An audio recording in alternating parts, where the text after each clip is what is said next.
Hi hello வணக்கம் welcome back to Tamil hero channel. ஆக்சுவலாக பார்த்தீங்க அப்படின்னா நம்ம பாலாஜி முருகதாஸ் எல்லாருக்குமே ரொம்ப தெரிஞ்ச முகம் அப்படின்னு தான் சொல்லலாம். ஏன் அப்படின்னு பார்த்தீங்கன்னா பிக் பாஸ் சீசன் 4ல் ஒன் ஆஃப் த கண்டஸ்டண்ட்டாக இருந்தார். அப்போ பார்த்தீங்க அப்படின்னா அவரோட கோவத்தினாலையும் அவரோட ஒரு சில வார்த்தைகளாலும் பார்த்தீங்க அப்படின்னா அவருக்கு நெகட்டிவ் இமேஜ் தான் கிரியேட் ஆச்சு அப்படின்னு சொல்லலாம்.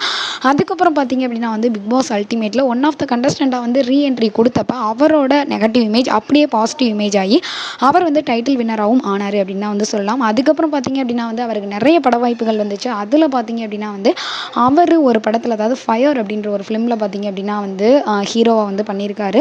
அதை பார்த்தீங்க அப்படின்னா ஜே சதீஷ்குமார் இயக்கியிருக்காரு. அதுக்கப்புறம் பார்த்தீங்க அப்படின்னா டிஜே என்ன அப்படின்னா அதுக்கு இசையமைச்சிருக்காரு. அதுக்கப்புறம் இதை பார்த்தீங்க அப்படின்னா நம்ம டிஎஸ்கே ஃபிலிம் ப்ரொடக்ஷன் என்ன அப்படின்னா இந்த படத்தை ப்ரொடக்ட் பண்ணியிருக்காங்க.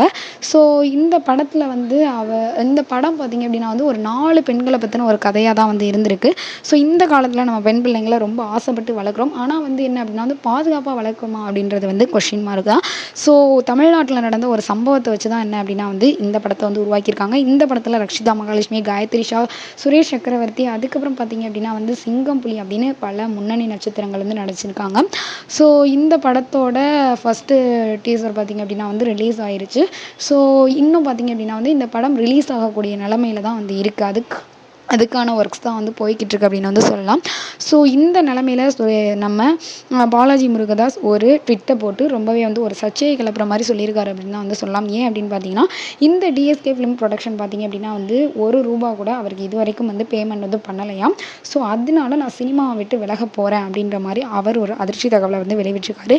இதை பார்த்த ரசிகர்கள் எல்லாருமே நீங்கள் ரொம்ப ஸ்ட்ராங்காக இருங்க, இந்த முடிவை எடுக்காதீங்க, கொஞ்சம் பொறுமையாக இருங்க, இந்த வழிகள்லாம் தாங்கி கடந்து போங்க, கண்டிப்பாக உங்களுக்குன்னு ஒரு ஃப்யூச்சர் இருக்கும் அப்படின்ற மாதிரி தான் கமெண்ட்ஸை பாஸ் பண்ணிட்டு வர்றாங்க.